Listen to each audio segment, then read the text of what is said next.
সিদ্ধ নুডলসগুলোকে কড়াইতে দেওয়া হলো। কড়াইতে তেল দিয়ে গরম করে তার মধ্যে দেওয়া হলো লবণ,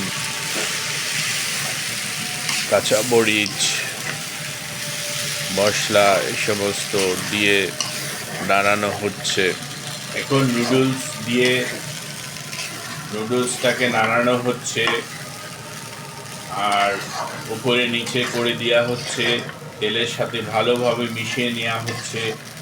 আর যা বাঁধাকপি, গাজর এই সমস্ত কিছু দেওয়া হয়েছিল, তার সাথে ডিম ভাজি কুচি করা, সেগুলোকেও নাড়ানো হচ্ছে।